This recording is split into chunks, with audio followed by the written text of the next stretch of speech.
welcome back to Profit Prepper. Today's video, I wanted to do. I left a message. I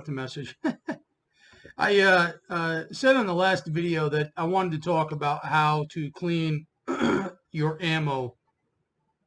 Now, this has been a topic for me that has been a little bit frustrating, very tough, but one that I have been able to conquer. For some time ago, I had an issue with some ammo that got stuck in a can in my basement, and water got onto the floor and basically corroded. I don't know if you can see. Okay, you can see. Corroded some of my ammo. Here's another one. This was a whole can of 400 rounds of 223, and I think I have a bullet. I don't have one of what it actually really looked like, but this is the stage that I've gotten to at this point, and you can see just how dull, how flat. Here's a round. This has been cleaned. Trying to find a round that has not been cleaned. Here's a round here. Here's a 40 caliber round. You can see how dirty it is. The brass is pretty bad. It's not pitted yet. On the 223, there is a surface texture to it with your touch. I kind of thought that this ammo was ruined. But after some time doing some research, I went to two local gun shops, private gun shops. The one gun shop owner and the staff did not know what to do to fix this, to clean these, to make these viable once again.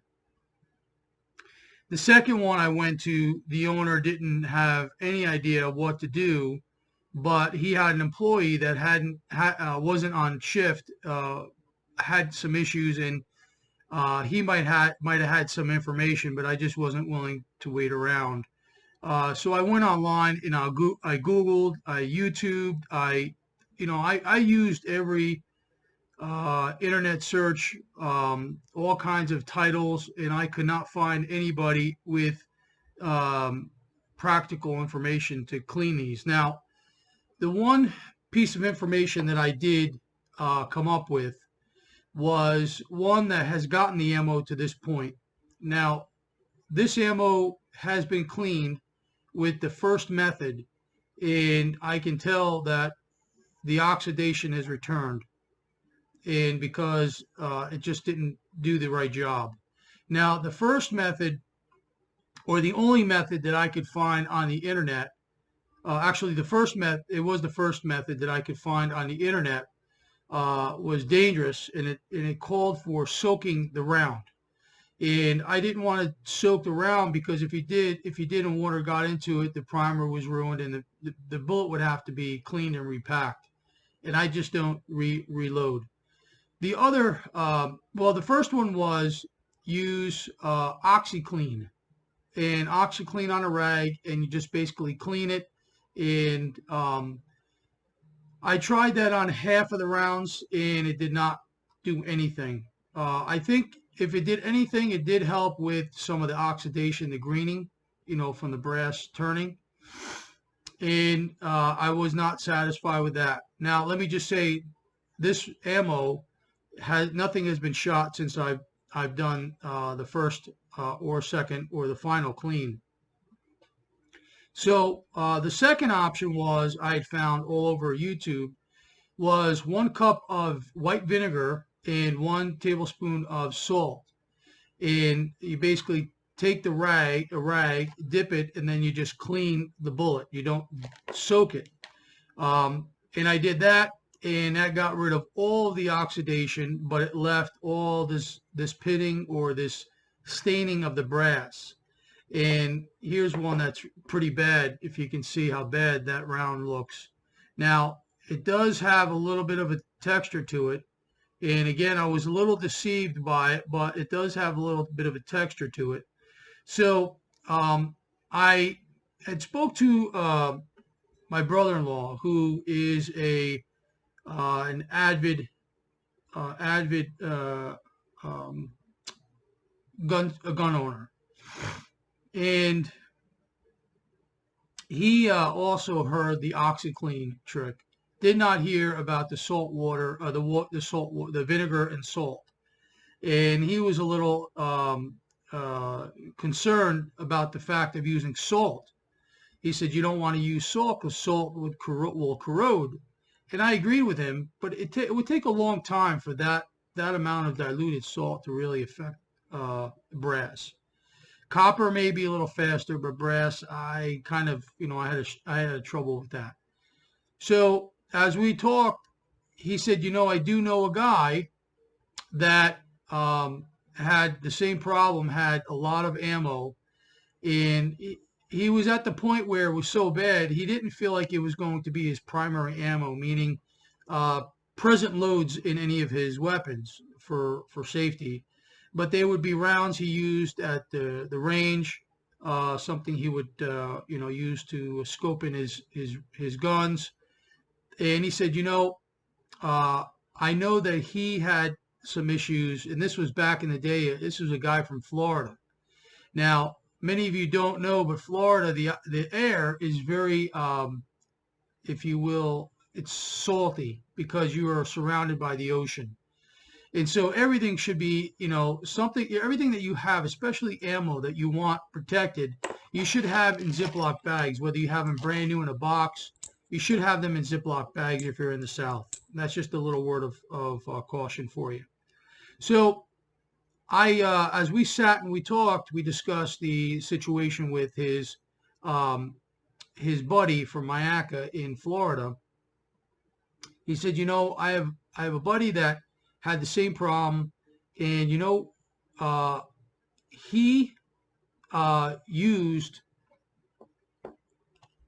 steel wool. He said he used steel wool and he cleaned all his ammo, and he said he was shocked to see what came of all his ammo. And I was like, oh, I said, man, that's got to be really, really abrasive. That's got to be bad for the brass. He says, I've never used it. He says, but I've got ammo that's pretty old, and I've got to start cleaning some of my ammo because it's been sitting for so long. I bought it. I think he said he bought his back in 2012. A lot of my ammo is still, because I bought so much, I still have ammo from 2012 too, but a lot of mine that I did not have in that one canister was and has been in Ziploc bags. So my next trick for many of you that can and will, if you can go and buy on eBay or Amazon, buy Mylar bags and oxygen absorbers. They're 100cc oxygen absorbers. If you can buy the small bags, I think they're 8x8s or 8x10s. Some of them have reusable zips on them. I have one. Actually, I have a couple. Let me come back to you. I'll go get two of them, and I'll show you what I'm talking about. Okay, we're back. All right, so this is what I wanted to show you. These are Mylar bags. This is an 8x8 Mylar bag, and it comes factory sealed on 3 sides in an open end. Now, for those of you that do or don't know, these are the same Mylar bags I use for long-term food prep, and I've got a video coming up on that shortly. But these are the same bags. This is smaller portions bags. These are 8x8s. And these are oxygen absorbers. These are 500cc bags. These are a little big for that small bag. These oxygen absorbers are more for the 10x12s or the 12x16 bags. But they come in closed. You can tell that the oxygen absorbers cleaned out the air in these bags. Now, if you can find a heavy plastic like this, and you have the tool, you could even use an iron on a piece of steel straight edge, and then take the straight edge, put the straight edge down, and take your iron and run your iron over that straight edge. You can get a seal.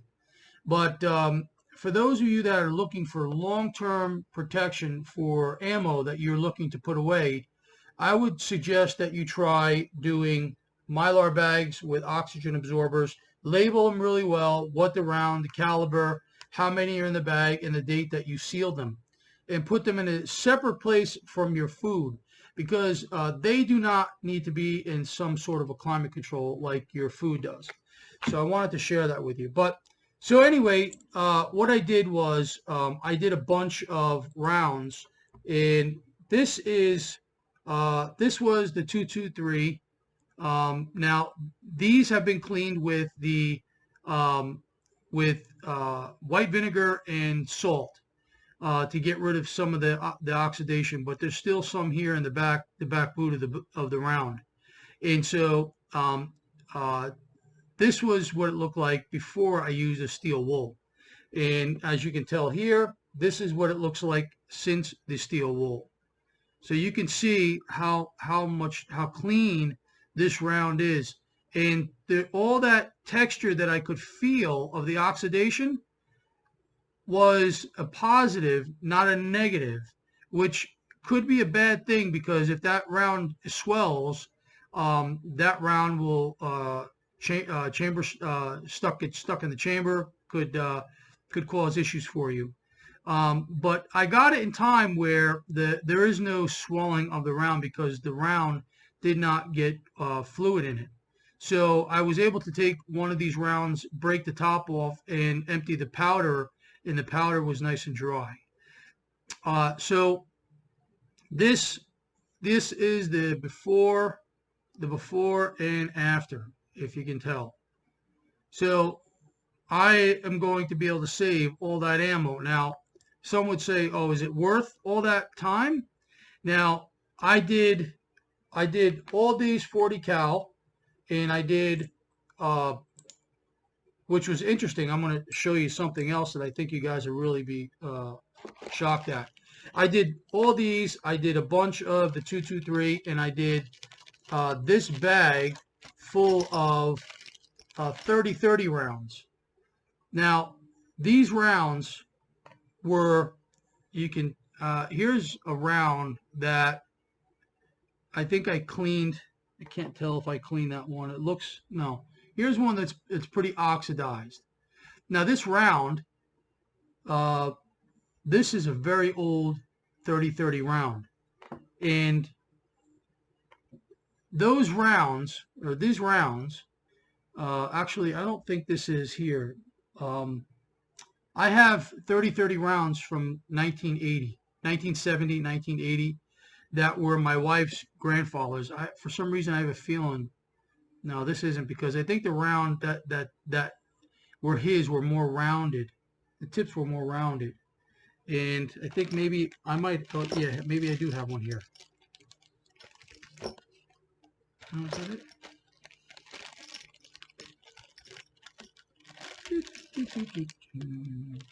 Okay, I think these are them. But this is a round from the late 70s, 1970s. And these were oxidized really, really bad. And I took that steel wool to them, and they're smooth. They're very smooth. Shouldn't have any issues with these rounds getting chamber locked or stuck. And this was just simply from using steel wool. Now, I wanted to just do one for you and kind of show you the time that it took to do that one round. So let me just clear out, because it is quite a bit. So here's the round before, and then we'll go ahead and clean. We'll clean this round.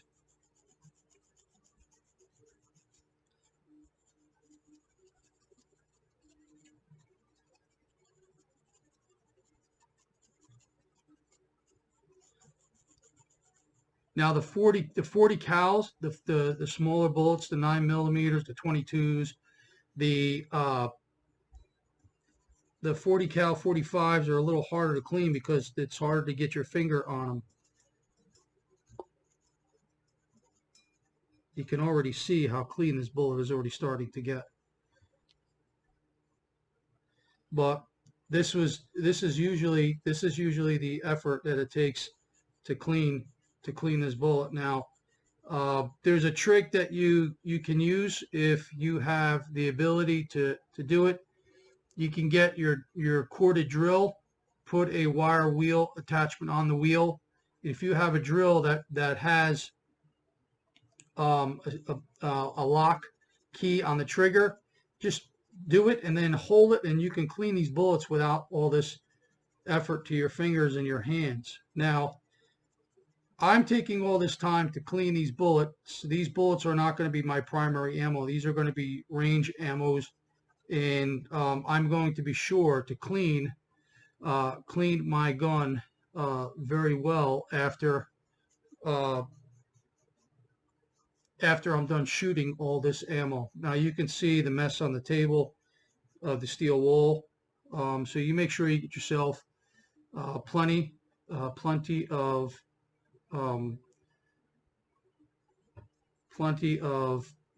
steel wool.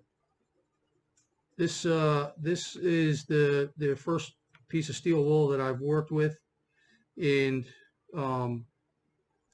so I usually take the time. I'll do 10 at a time, or 20 at a time. I'll take a day off from watching the news. I've been watching the space shuttle, so I've been sitting and watching that and just cleaning. Now, here's a good job. I think we're okay. There's still just a little bit. I could probably take some more time for it right there. And if you're a nut job like me, you'd like to really to get the best job you can possibly get. So, okay, so here we go. Here's a before and an after. Now, all that oxidation is gone. There is a little bit of residue like right here, but there's nothing to the touch. There's nothing to the touch. And it's really clean. The brass is clean. The copper head is clean. And it's just really nice and soft. And this will move through the chamber very nicely. So here's another one. This one was just as bad. And you can see how nice this round looks. Now these will be secondary rounds, not primary rounds. As far as what I'm saying is that these will be used again at the range. So those are done. Those are clean. And if you would have saw some of this 30-30 stuff, you'd have been like, oh, dude, why are you keeping that? Get rid of it. It's just it's so old. And I know ammo that's 50 years old that have been stored very well, kept clean, and still fire. And so this will be a range round. I won't take this out hunting. This will be something to rescope. When the time comes for the 30-30 to be rescoped. And just this is, I mean, you're talking about a round that's almost 55 years old, 50 years old. And if you care for it and you keep them ziplocked and you put oxygen absorbers in them, you can have, you can keep your ammo for a very, very long time. So I wanted to share that with many of you. And again, there's different courses of Brillo. There is a fine course that will take more effort than this more coarse steel wool does. And again, if you are interested in doing this and trying to save your fingers, because your fingers get blacked, and they do. Especially my thumbs are a little sore. You get the attachment. It's the wheel that goes into your drill. Lock it in. Use a corded drill because you'll kill your battery. And just lock the trigger and just hold the bullet and just clean it. And just clean your bullets.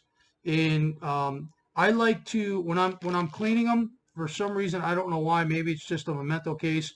When I do clean them like this, I do the whole thing, I want to finish the round off cleaning it like that, because just in case if it is scoring it at all, I just want the scoring to go that way and not opposite direction. I don't know why I have that itch in my craw, but I like to finish it off by sanding it this way. So, but again, this is a 50-year-old round, and it looks as good as rounds that I have that I bought 3 months ago. So if this video is a help to you, please give me a thumbs up. Please share this new prepper channel. And I'm going to be doing a lot of videos on food prep. I'm going to be doing some more videos on, I'll probably do some stuff on shooting. I'll be doing some stuff on camping. I'll be doing some stuff on equipment and different dreams and the things that I've had in over the years since 2008 about being prepared for what is about to happen or what is coming upon the earth. And so if you do find the video interesting, please give me a thumbs up. Please share me on social media. Help me to grow this community in the things that I can share and the things that I really do believe will be a help to many of you. I am absolutely as interested in building dialogue and communication back and forth with those of you that are here on your tips, on your your leadings or your understanding or your concerns, your techniques and things that you've learned to do. I would ask you to start sharing those in the comments and helping out our community.